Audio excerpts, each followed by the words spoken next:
du, die mir gesagt hat, dass unsere Gesellschaft eine Operation braucht und dass wir Organisten einen neuen. Ist das nicht auch dein Traum? Ich möchte dir nur die Wahrheit der Welt geben. Ich möchte dir nur deinen Traum zurückgeben. Darling, did you hear that? The sound of a match scraping against the box, igniting in a dark, silent alley. And then, boom. War, like an unstoppable train, hurtles down the track with its passengers vanishing in the thick, black smoke. In the train, the elderly tremble in the corner, and the infants babble dreaming. Oh, but the only young man aboard is filling coal into the furnace. Meanwhile, another train is hurtling down the same track, puffing the same black smoke. Alas, the two trains are destined to collide in a war to end all wars. What are the passengers on the other train? Pay close attention. You'll see the banner reaching out above their train, and the bloodstains on it. Next, let's turn to where the train departed to find the source of everything. Rewind the clock to before the whistle blew, before the furnace ignited. And then, child, look somewhere far from here. In the Schönbrunn Palace, where the fine gentlemen of Austria-Hungary eagerly plan the extension of their national borders. But the Habsburgs value their honor so much that first they must find themselves some excuse to cross that border. Yet in another land, a humiliated people were gathering in secret, their blood as hot as fire, ready to burn anyone and anywhere it was splattered. Fate drove an open-topped car there, carrying an ill-fated couple. Their presence, a crushing indignity that could not be endured. An avenging bullet was sent to them as a gift from a luck-struck patriot. In a moment, each party was granted their long-sought excuse. Boots had their excuse to kick down their doors, and guns their excuse to fire. A yearning furnace at last had its reason to burn, to steam toward its final destination. My dear, it's not a story of hatred or anger. The footprints were laid down before you ever stepped forward into them. That's what I meant about what Marcus said.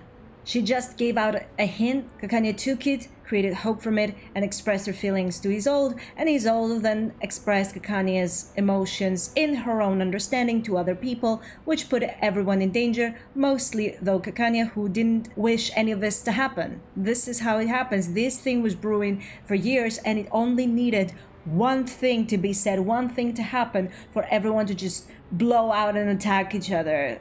Each for their own cause, even if it's framed to be for freedom. There are other things involved. Fresh-faced boys traded books and toys for rifles, and poets were buried in trenches, musicians deafened by explosions and the howls of death. But those war starters? Those who doodled their ambitions on maps while supping their dessert would lose nothing in their gamble. The dew-fed river would still flow, and the facades of their great palaces would never be chipped or rocked by the guns they set off. Nothing stains their hands, save the cream from their cakes.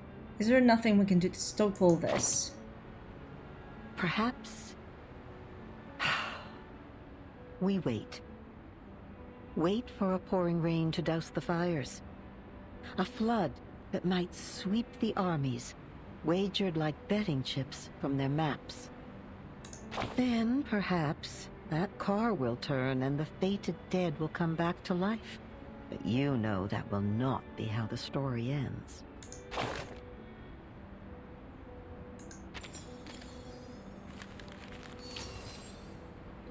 Part 16, Quest in the Woods. Seeking Silenus in the woods, I asked him.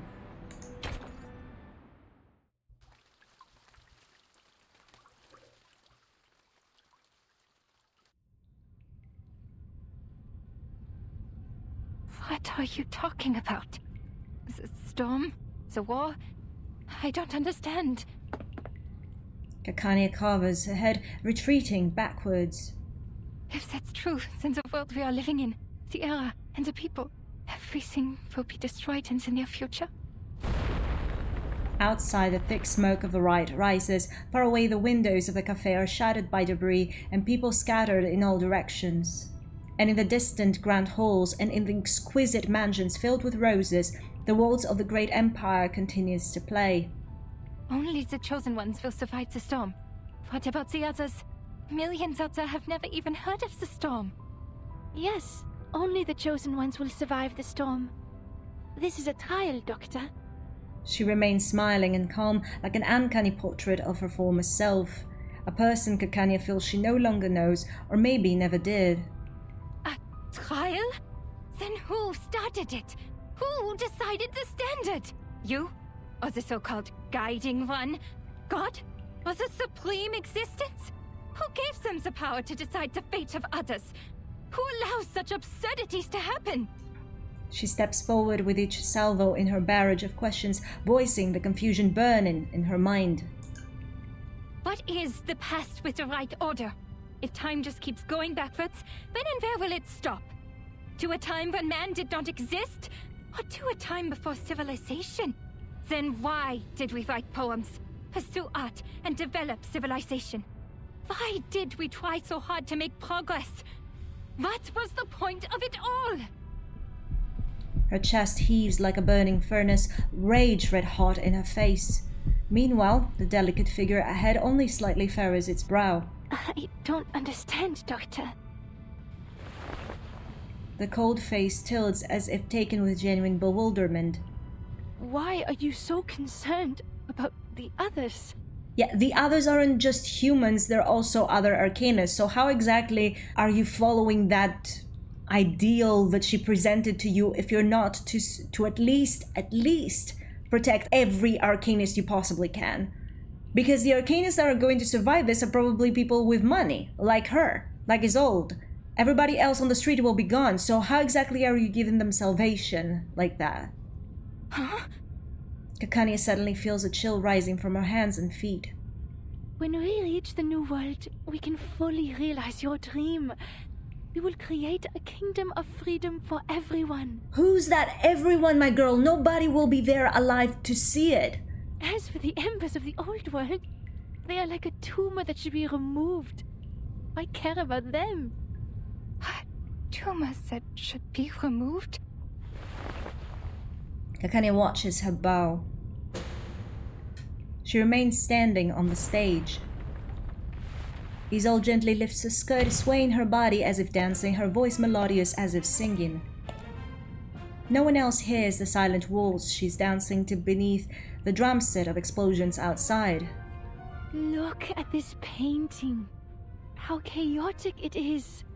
Look at the repression in the darkness. Look at the beasts in the people's hearts, and the maggots under the golden surface.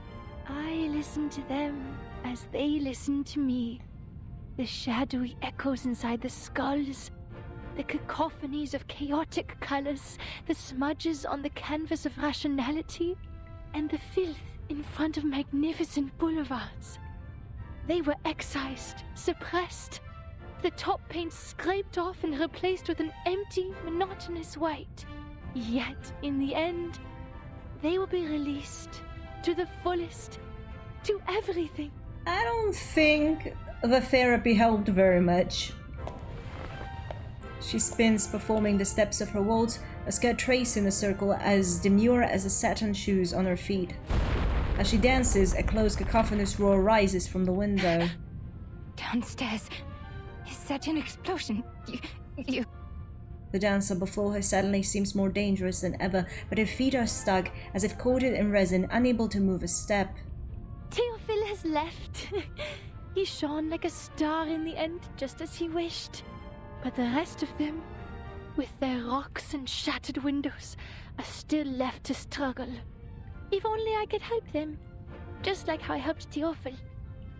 Wait a second. What do you mean you helped Théophile? She smiles, an arc filled with saccharide. Pity? You didn't hear him. You were not there. He ran at me, stuttering my name. Every inch of his skin was ravaged by flame. So much pain. So much spectacle. I need to get water! But he was already on fire. And the only water I found was in his skull and veins. She suddenly stops as if the music score has reached the arrest. Isolde's arm extends straight. Her thumb points up, her finger extends forward pointedly. Her forearm lifts into a shooter's stance. Bang! The sound of his empty gunshot pierces straight through Kakania as surely as a bullet. No, Miss Titterstuff. Isolde, you shot Tyrfil on purpose? The doctor's lips matter, voicing the question as if to herself, as if searching for the proof in her own memory. She still remembers the fragile trembling that filled her embrace that day, and the sensation of tear soak in her neck. So this is the truth you had repressed? You... The actress turns around, never before so true to life. You were right, Doctor.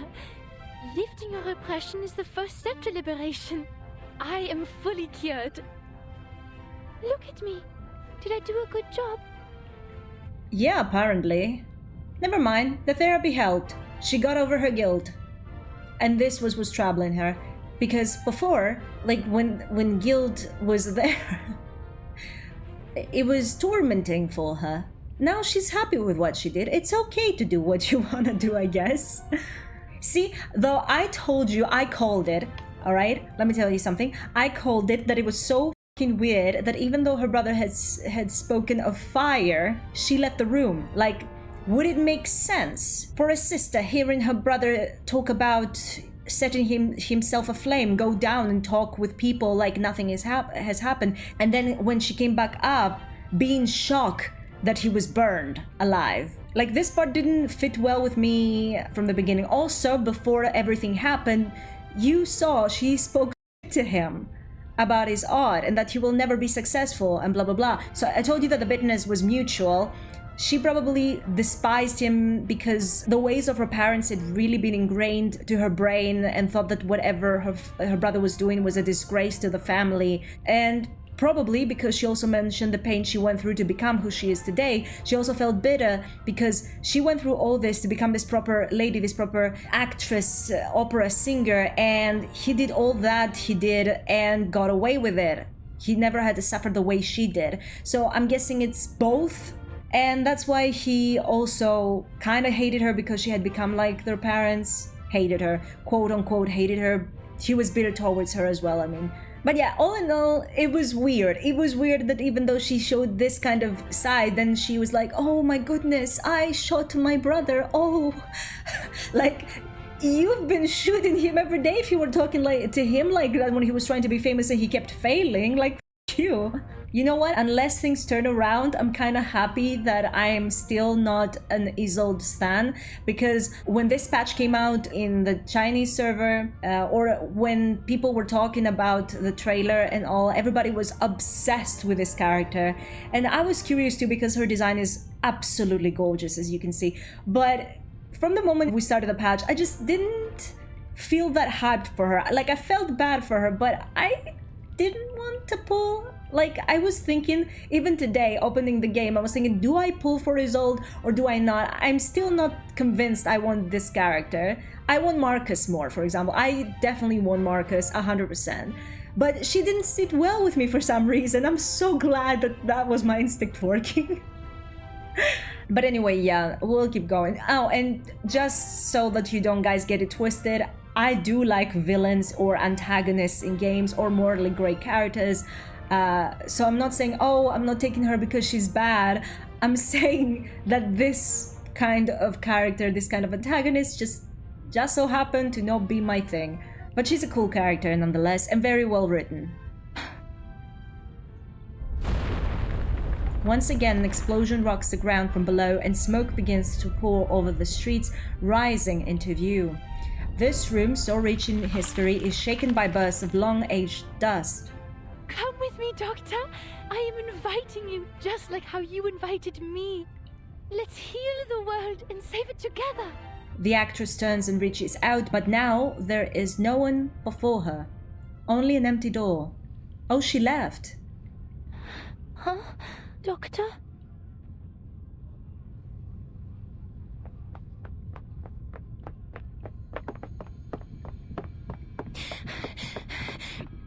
She runs, her mind forcefully blank. Without the luxury of reason, direction, or purpose, she flees on instinct alone. Finding her way back quickly reaches a dead end. The path she came by is obscured, everything warping beneath the unsettled dust. There! Is that Miss Kakania? Relax, people. Miss Kakania is on our side. She has helped us a lot. Illich? Behind Illich stands a throng of bizarre figures. Immigrants without residence permits, workers who can't pay the rent, farmers who have lost their land, traders who can't afford the wares, critters with nowhere to go within the city. What are you doing? A gentleman from America said we could do something big here, so I gathered everyone. A gentleman from America? Which gentleman? We will march down to the Kietenstrasse, to the Vienna branch of the Foundation. Our slogan will be, equal rights and freedom for Arcanus. How American is that? The peddler feigns a smile, yet his expression remains spirited. He seems to be quite a big shot with wads of cash in his pocket and reliable connections in the government. He said we no longer have to worry about the residence permit and the Arcanum license after this job. What? No longer.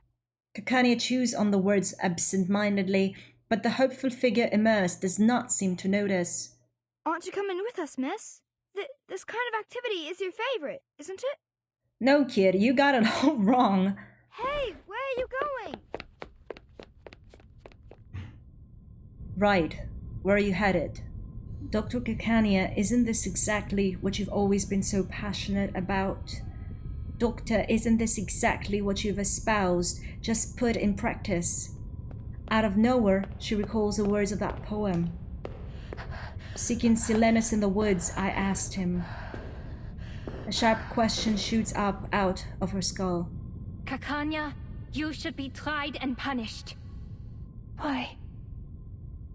You gave your friends hope, prescribed them treatment, and vowed to stand by their side.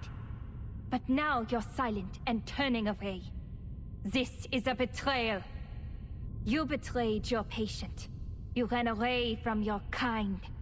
You are unfit to be a psychiatrist. You are not worthy to be a human being.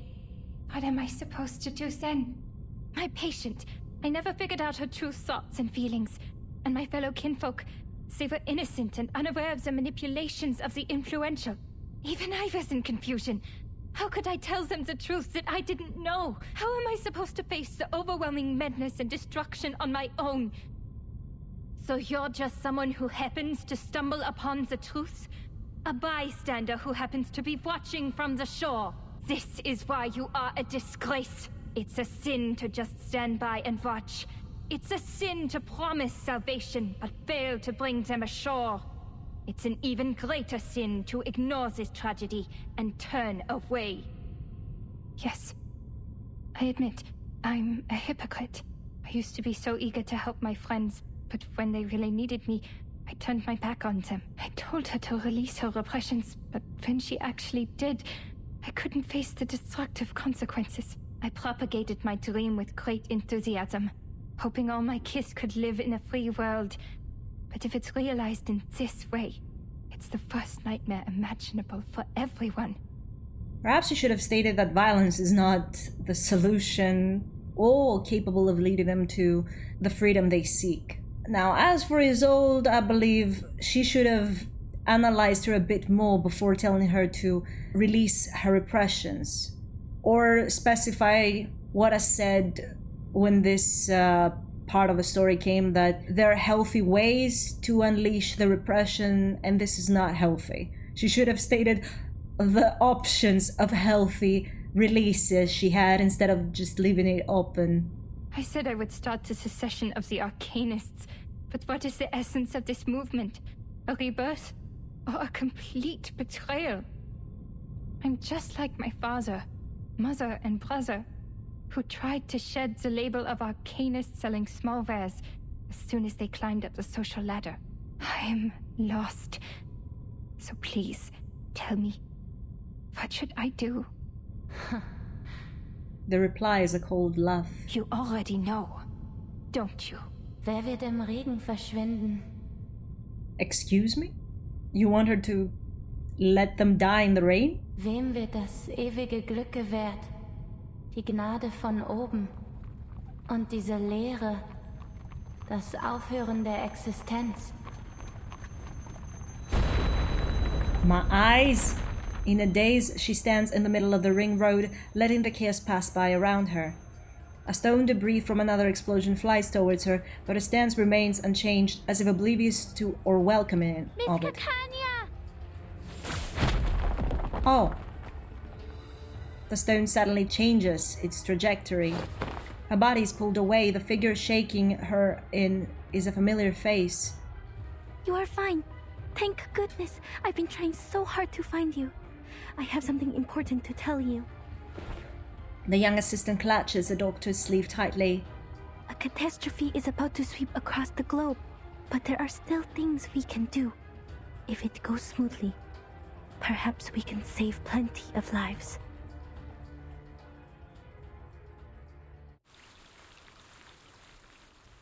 I'm really curious what they'll see through the painting, like with both Marcus and Kakania using their arcane skill to read through it. But I doubt they can do much at this point. I don't know. Because the storm is coming, from what I understand. So if it happens, very few will manage to escape it. It is another day for me, and a crucial one, because if I don't make it to 21 today, we won't be able to explore Isolde's backstory together.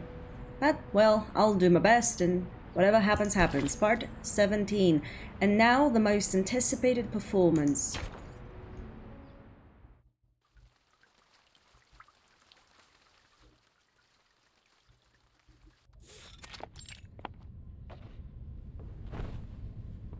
The field agent squad cannot make it this time. They have a more urgent mission. But the Vienna branch already requested support from the army, even though we haven't told them what is happening. They are irritated by the blatant attack. We'd better use the power of the era now. Hoffman clips a Laplace-issued communicator back on her waist. Only one question remains. Is the source of this intel reliable, Marcus? Are Isolde and Heinrich really playing in the premiere of Tosca? She questions her assistant, but her gaze is fixed on Kakania, who sits there idle in thought and action. Yes, it may sound a bit absurd, but that is Miss Kakania's inference. It is you who asked for cooperation. I've done what I can and told you everything I know. She hangs her head, her voice uncharacteristically dispirited. Unless the show is cancelled, Isolde will show up. She is a perfectionist when it comes to her work. If she shows up, so will Heinrich. Neither of them is under bounty, and the upper class loves her performance, so it's not hard for them to guarantee a show, even in these troubled times. I know her well. She will be there, if I know her as well as I think I do. Kakania says nothing more, and her eyes fix on a curtain, locking into a trance. The opera is about to begin. The audience pass through the aisles and take their seats on the soft chairs. Madam Hoffman, what mission is the field agent squad dealing with?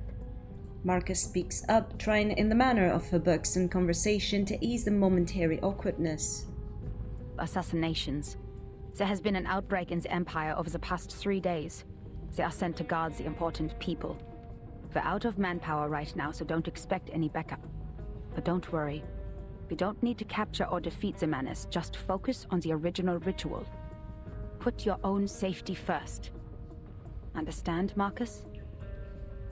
Marcus signals her understanding. Once again, she dives into her read on the interior of the Vienna People's Opera. The audience is bigger than the tickets sold. I counted the seats in the balcony and the gallery. There are still too many people in the main hall. Are they all staff of the Vienna branch? No. This could be the doing of Manus Vindictae. What are you laughing at? That's you, Miss Foundation. You have no idea where you are. This is Vienna, the city of music. And this is Isolde and Tosca. People are crazy about them. I bet they would even stand outside the railings if standing tickets were sold. And when it reaches Act 3, they would fling themselves over the edge, crying, "Oh, Scapia, avanti addio." Hoffman's brow hangs heavy with vigilance. Don't get what you're saying, but it sounds even worse than Manus Vindictae. I collected information about this opera.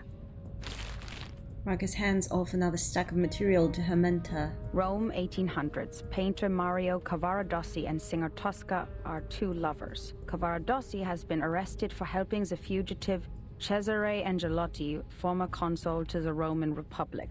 To save her lover, Tosca turns to Scarpia, the chief of police. Scarpia has coveted Tosca for a long time, so he proposes that Cavaradossi will be freed if Tosca gives herself to him. Tosca submits to him, but when he tries to embrace her, Tosca stabs him in the heart with a dagger. Judging from Isolde's alt attack, I'm guessing she will stab the actor for real. She will commit murder on stage. Oh, for heaven's sake, how did you make that sound so boring? Kakania stands up, unable to bear the indignity any longer. She reaches out, snatching the stack. I don't think you should read the script ahead of time. It takes away all the surprises. Just let the singer guide you and immerse yourself in this world. We don't have this type of luxury, Kakania. We're not here for this. Isolde is very good in guiding the audience. She's the best there is. We don't care. Kakania grips the script tightly, ready and willing to defend her beloved play. As a seancer, her incredible arcane skills allow her to act like the characters themselves on stage. She can do all kinds of voices, even those that seem physically impossible. When she does this, she becomes a completely different person, taking us to a world beyond reality. It'll feel like witnessing a miracle firsthand. She realizes her behavior is, for the moment, quite grossly inappropriate. Kakania slinks back down and removes the glasses, holding them in her hand. Sorry, I got a little excited. So, this is how much I looked forward to this opera. She trembles as her hands reach up and grasp her forehead, her voice falling into a sob. Marcus hesitates, but eventually reaches out, placing a hand on his shoulder. I'm sorry. I know you still see her as a friend. No, I'm just thinking. I thought I knew my friends and my kin. But really, I had no idea what they were truly thinking. Even with this mirror and all the psychological theories. I am like Pandora who opens a box without knowing what was inside. Was it hope or destruction? You can never know with humans.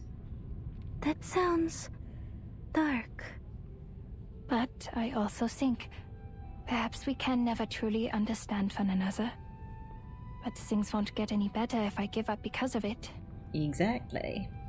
Kakania shakes her head, rubs her eyes forcefully, then puts on her glasses once more. I cannot turn my back on this. Don't worry about me, Miss Marcus. Now that I am here, I will fulfill my promise. I will stop her. As for the doomsday you talked about, I don't know what I can do about it, to be honest. All I know is, if I don't stop her today, every day of my life will feel like doomsday. No matter what happens from here, the show has begun. The lights dim, just as she had scripted it. The black-haired opera singer steps on the front of the stage.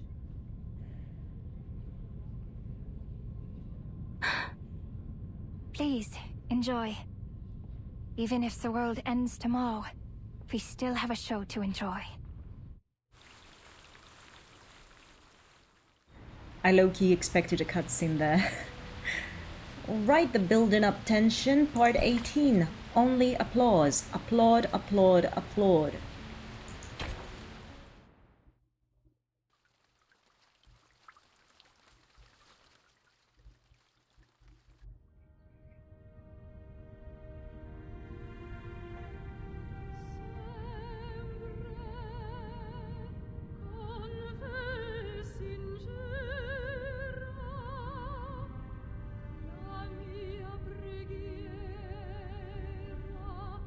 Sandita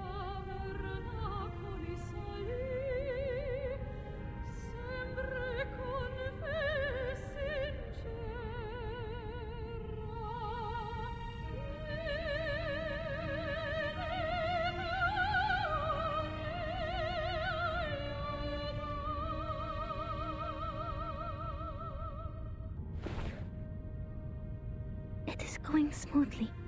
Let's just ignore the fact I've been sitting here for 2 to 3 minutes watching the same picture of Isolde, singing the same lyrics, thinking we're watching part of the opera and that it would go on by itself, and that I should pay attention to the lyrics.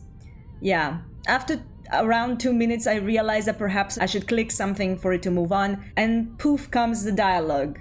Looks like Isolde is going to finish the show. But how did she get on stage? No one saw her backstage. Perhaps there was something coming from under the stage? A secret passage, like at the exhibition. Marcus, keep an eye on Isolde. I'll go find Heinrich. The branch staff will take action as soon as she comes off the stage. I'll talk to you on the intercom. Hoffman rises from his seat. The surrounding audience look at her disapprovingly. Marcus stares intently at the stage. The spotlight shines, casting its beam on the stage's sole protagonist, Vienna's unparalleled nightingale. But Marcus has no interest in her beautiful songs. She's only calculating the progress of the unseen drama.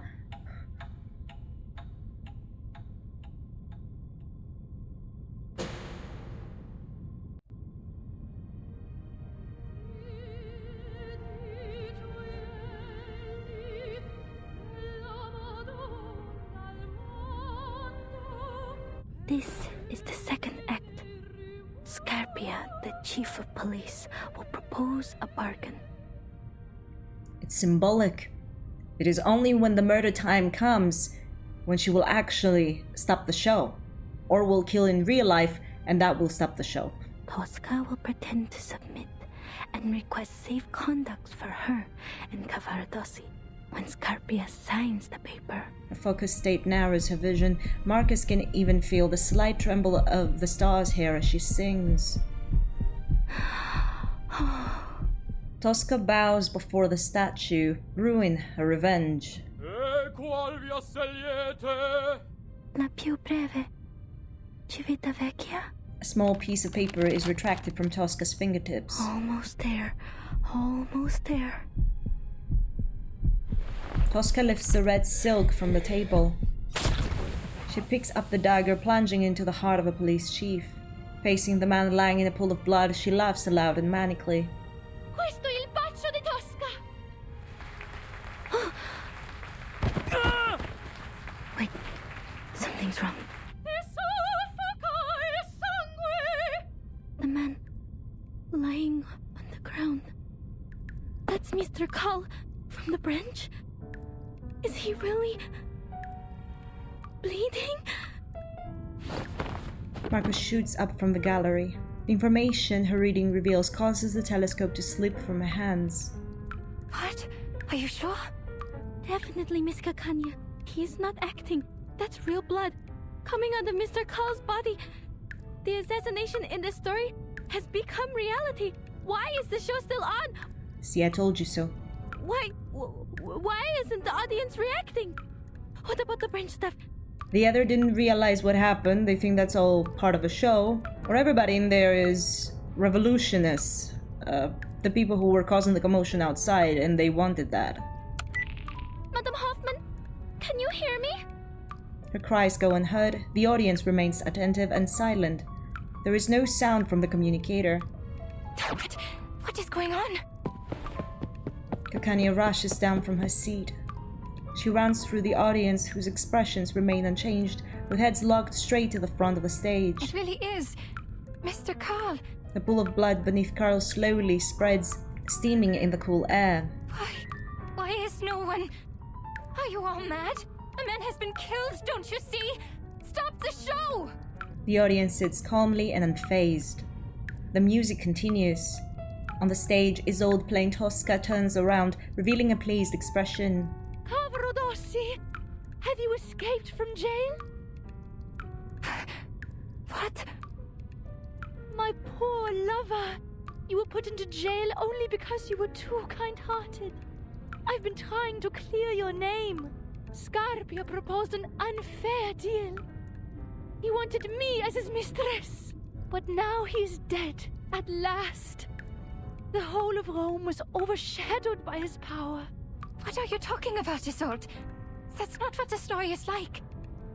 Run away with me, Cavarodossi. I have the safe conduct. We will go to the sacred kingdom of happiness and freedom, where no one knows us.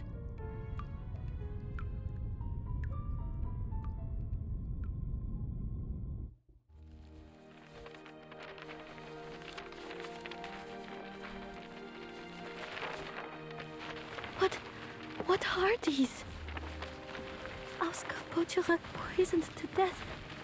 Resnik shot dead. And Hudnov assassinated. King of Greece assassinated. Archduke Franz assassinated. All these assassinations at the same time?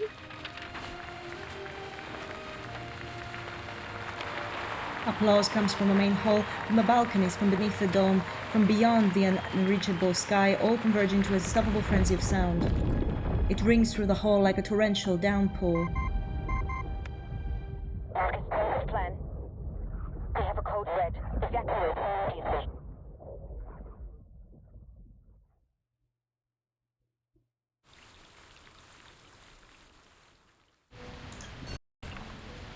Let the lord's nose pinch the lady's ear. You can do away with the raincoat and boots. A masked friend greets you warmly on the porch. Come and enjoy this wonderful rain.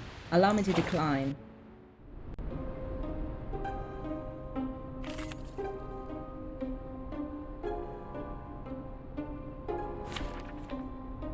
We're probably fighting Manas now. It remains to be seen. Nope, it was ghosts. Still, you can't escape the murmurs of your remaining sanity complete.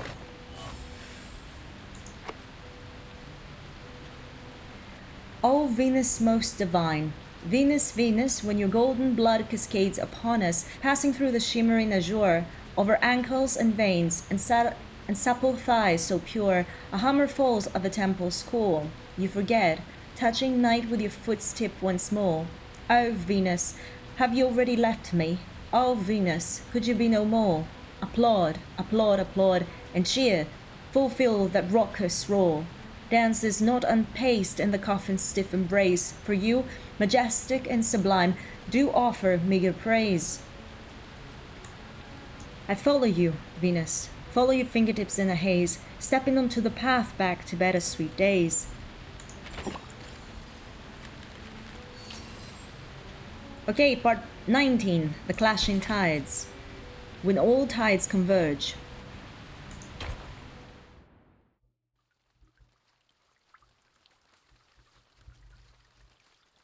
Their faces are distorting, like those paintings.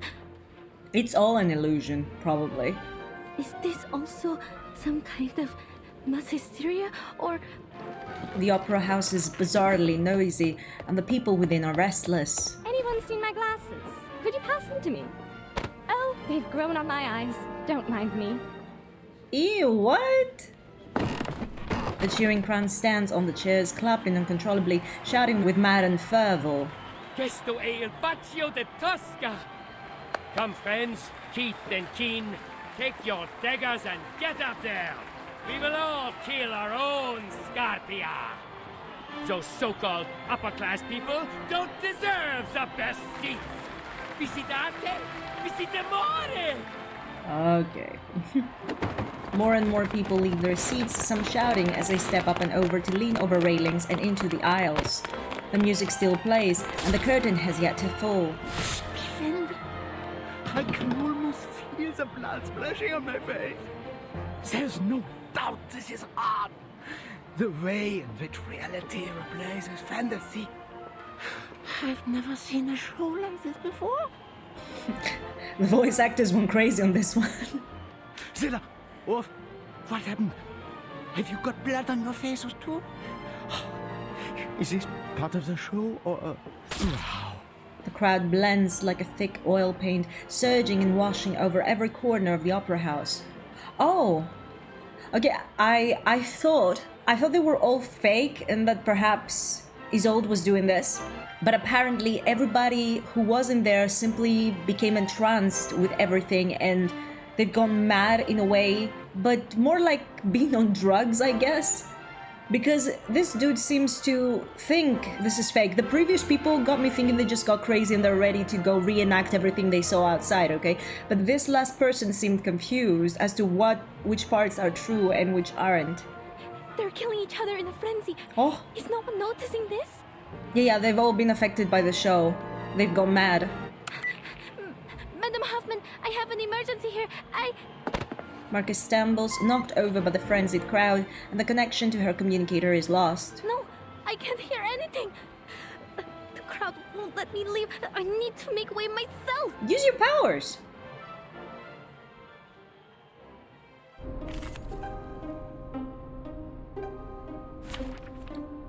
Let's kill some frenzied people, I guess. I forgot to restart the recorder, sorry. It just showed a little run, and the screen shook. That's all it showed. Someone rushes out from the shadows, drawing a sidearm. Quiet! Be quiet! Go to hell, you terrorists! The arrival had meant to bring order. It succeeded only in making the scene that much more chaotic. Gunshots, screams, roars, and bellows meld together. A few staff members from the Foundation branch weave through the crowd, but they are either infected with hysteria or swept away in the flood of people. Marcus dodges awkwardly among them like a leaf in a rushing river. I need to disperse them. At least open up the exit. She fell? Marcus, what are you doing? I said evacuate. Hoffman hurries from the other side of the curtain, pulling Marcus away from the swarming crowd. But people are dying. It is our duty to... I just got a message from the headquarters. The timekeeper has issued a 24-hour storm warning. Oh, so the storm will happen both where Vertin is and there, or just there? Explain yourself, woman. What? The Manus has carried out several assassinations on the same day. The instability of this era has reached a critical point. So the storm is produced when a lot of negative energy collects. Am I understanding this correctly? By the way, if you've understood this better than me, please feel free to explain me in the comments, because apparently the storm is not something that randomly happens. There are things that can actually make it come sooner, or as a whole, like not sooner, just come. Which means the storm is coming. Marcus collapses to the ground. Slowly, bewilderedly, she begins raking her hands through her hair. No way. The storm. It was me. It was me. It would come anyway, dear. It was me who started the chain reaction. It was me who leaked out the details of the island. It was me. Get a hold of yourself, Marcus. A pair of strong hands pull her up from the ground. This is a storm of time. Compared to the chaos it causes, you and I mean nothing more than a pebble. It happened many times before you did anything, and it will happen countless times more. The errors in history will disappear again and again, and so will the people. The situation can't get any worse. Never say never. The only thing we can do now is to find the ritual that grants immunity to the storm. It's the only way to save more lives. I don't believe I'm saying this, but maybe we could get something from Isolde, and if she doesn't listen, we can torture both Isolde and Heinrich and get an answer. The Foundation has issued the evacuation notice. All staff must return to the headquarters before the storm arrives. The closest evacuation point is Vienna Central Station. They will pick us up there in 2 hours. So they have to find the ritual in 2 hours max? 2 hours? Marcus recalls the map she saw on her way with picture clarity. It takes less than 2 hours to get... I know. There are still things we can do before the storm truly arrives. But the enemies are probably much stronger than we are, and there will be no backup for us. Not far away, the head of the Vienna branch lies slain, his face wrenched in horror, a testament to crime. Below the stage, people in fancy dress, in uniform, in costume, roar and surge about, forming an indistinguishable mass. He once told me what really scared you was not a threat to your life, but the possibility of dying ignorant. That is definitely something you won't do. I understand what you mean now. I don't want that either. I don't want to go back to the headquarters without doing anything at all. Bless her brave little heart. Like mentor, like assistant. Well said, Marcus. Let's go. Find Heinrich and Isolde. They might know the ritual or have the clues we need.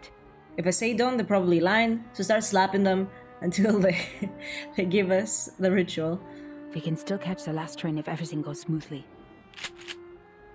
Hoffman expertly loads her weapon again, and Marcus grips her lamp tightly. Kakania is not with you? Miss Kakania ran up to the stage. She and Isolde... Beyond the shoulders of the crowd, the green figure has disappeared from the stage. Marcus squints, inspecting the curtains and stage props. Heinrich has enchanted all the props. There must be a hidden entrance to the secret chamber. I am sure. Miss Kakania and Isolde are still in this theater. Come here! The deep purple glow of an incantation radiates from the darkness. Hoffman pulls Marcus back by the shoulder. The incantation flies past her hair, singeing it. Oh, you're so f***ed. Why did you put the mask on? The familiar figure of a gentleman flits into the scene. A foot almost steps on air. There are traps under the floor. This opera is silent. No audience, no music, not a word or note from any actors. A space to think. Cries echo from behind the curtain. She opens her eyes as another protagonist leaps onto the stage. Doctor!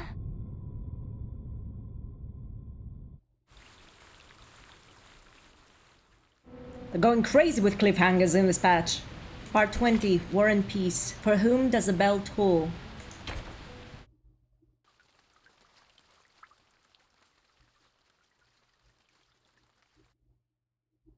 I looked at it, the ring of life, the ring of all lives.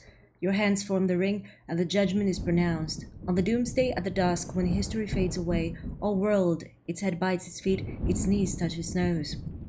Oh man, they inhabit the earth, waiting for the sky to fall. Yesterday turns into tomorrow, tomorrow reverts to yesterday. Who shall vanish in the rain? Who shall be granted the eternal happiness, the grace from above, and that emptiness, the cessation of existence?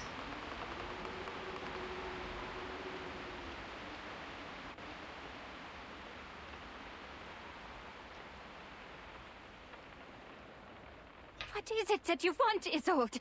I thought the Foundation was exaggerating the truth, but you are... A bitch! Are you mad, Doctor? Because I killed Mr. Carl? I thought it would make you happy. Why would killing anyone make her happy? Girl. Happy? Why would I be happy? Because he was a boastful man. His ideas were at odds with yours, and he contributed to the repression of this era. A bureaucrat you hate the most. He treated us like stains on the wall to be covered up in shame. And he was the kind of man who'd pocket the gold foil whenever he found any. Yeah, but killing him puts you guys in danger. So, I mean, couldn't you kill him on the low? Why did you have to do it in front of everybody, you know? But yeah, everybody's against you now. How do you feel about that? Society is dying because of these hypocrites.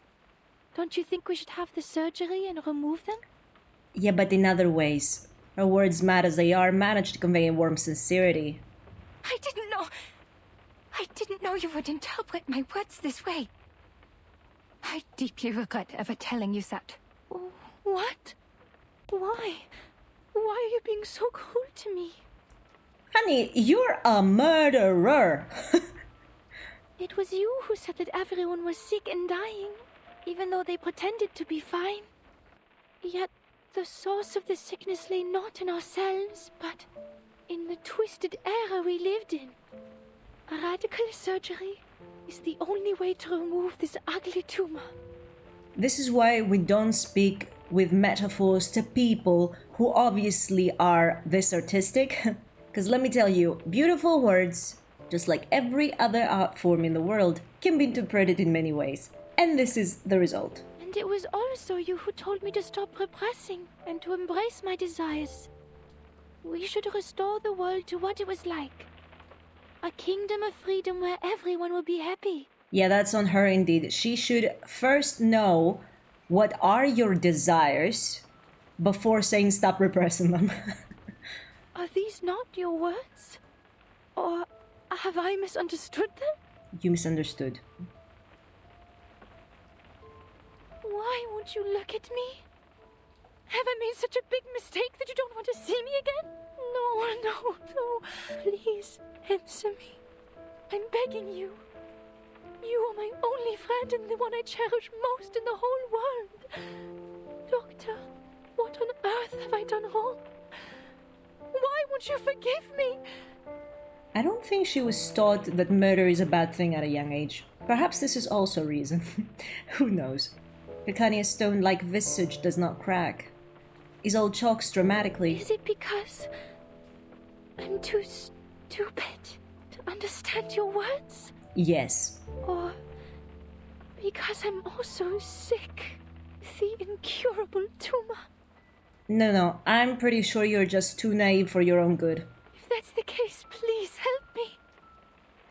Hold my hands, touch my face, hug me, and talk to me heart to heart like you used to. Doctor. Isolde approaches. If she stabs her, I swear. She reaches out a grasping hand at a fleeting corner of her garment. Ich habe mich in diesem Traum von dir gesehen, wie in einen Spiegel schauend. Es war Abend, als wir dieses Gespräch hatten. Es war das erste Mal in meinem Leben, dass ich die Sonne gesehen habe. Dein Traum hat mein leeres Leben mit Bedeutung gefüllt. Du hast mich davor bewahrt, nur ein verfluchtes Gefäß zu sein.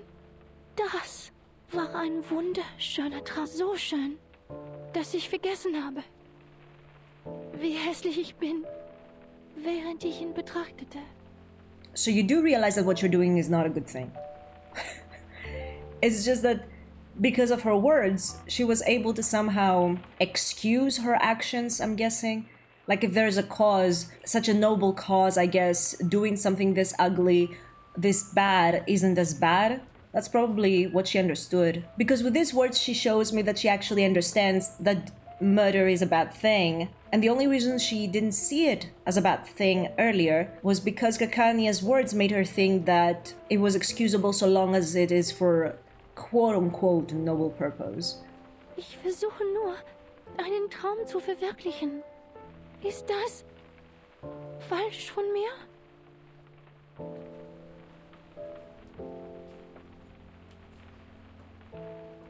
I never thought you would commit a crime over my words.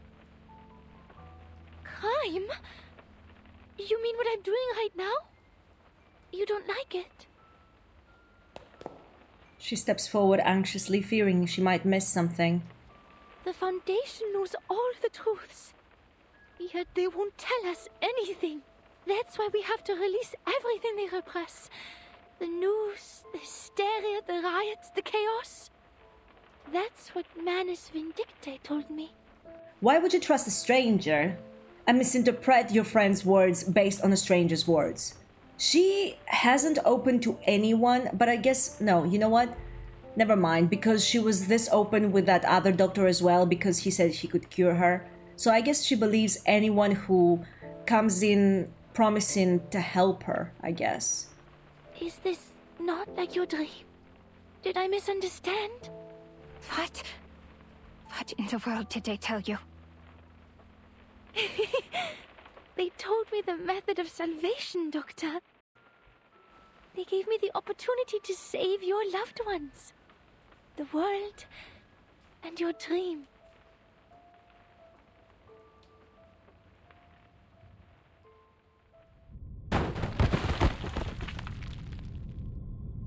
The fall is painful. The space below the stage feels unexpectedly vast. Where am I? Oh. Enormous props filled the back area with black and white shadows painted directly onto the floor, forming another stage beneath a stage. A familiar scent lingers in the air, prompting Marcus to rub her nose. I've smelled this before. Welcome, Angelotti and unknown lady from the Foundation. Welcome to the small beginning of our new world. Mofo can even see where we're standing, and he wants to make a speech. On the stage, he still gives a perfect impression of a harmless gentleman. Oh, sleeping bullets from Laplace. You almost hit me, miss. I can't let you through, though. Not now. The leading actress is busy.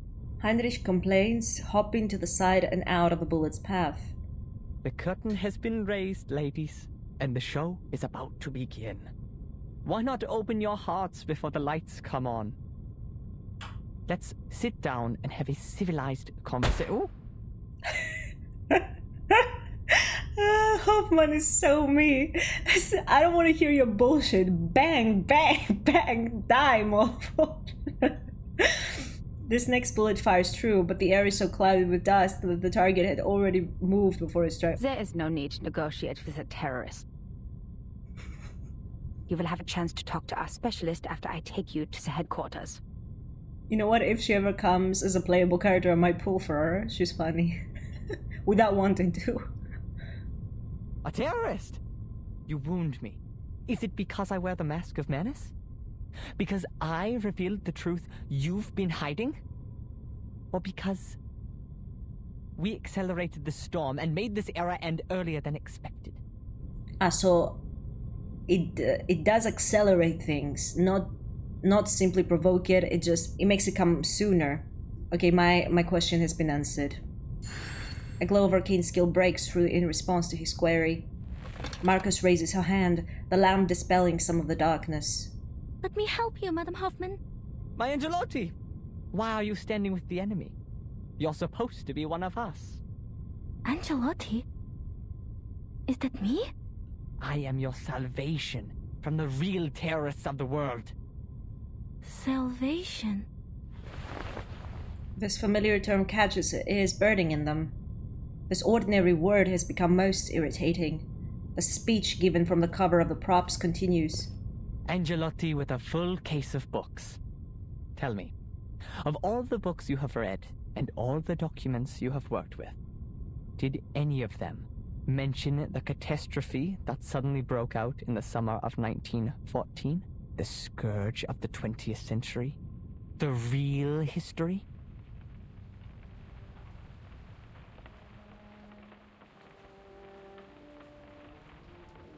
You have such a kind heart, Doctor. Yet you don't know the truth. How are you going to bear the pain when you do? Girl, you can even tell right from wrong at this point, and you come here judging her about what she knows and she doesn't? Theophil set himself on fire. Ben hung himself to death. Emmanuel laid himself on the railroad tracks. Are they the suicide cases in Vienna? They all came into contact with the menace? Isolde tilts her head back, laughing brokenly.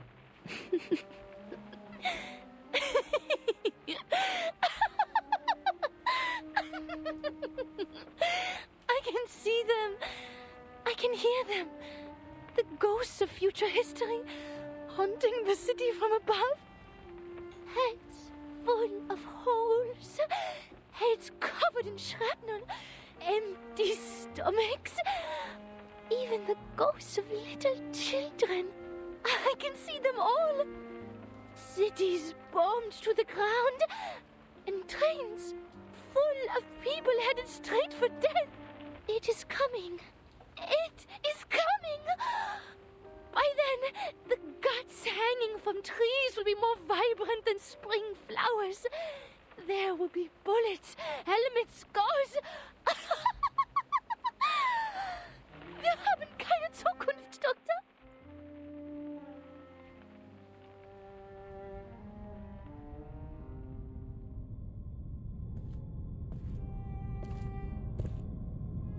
How I wish it were a farce.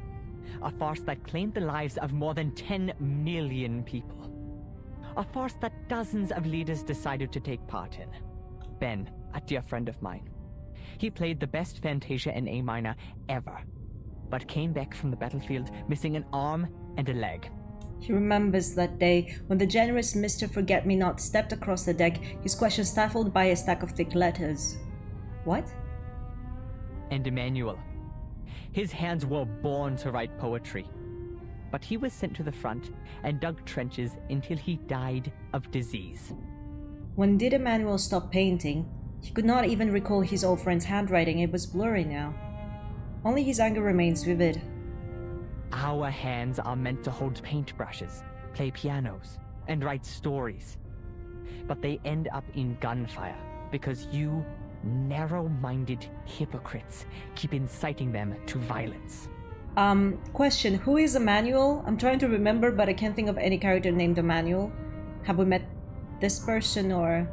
We've already suffered for our gifts. Now we have to watch our talented friends sacrifice themselves for man's childish tantrums. Ladies, you know all of this. Yet you call us terrorists?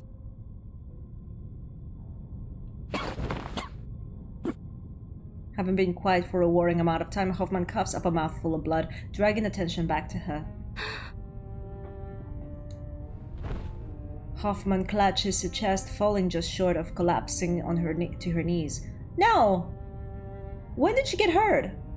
Her face is now deathly pale, and Marcus watches as the cold face she wears contorts with streaks of pain and unease. Madame Hoffman? Madame Hoffman!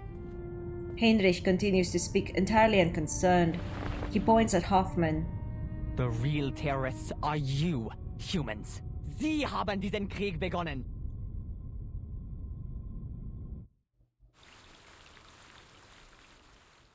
Goodness gracious, I don't know what's going to happen. I hope Hoffman doesn't die. But I don't know when she got hurt. I didn't realize when it happened. Let me kill the blonde idiot first. And let me capture Isolde, I guess. I suppose we can change her mind on a couple of things if we lead her down the right path. I mean, Jessica was confused as well, and we were able to help her understand the world better, so maybe we can do that with Isolde too. But I have no sympathy for the blonde dude, so please kill him. Let me kill him.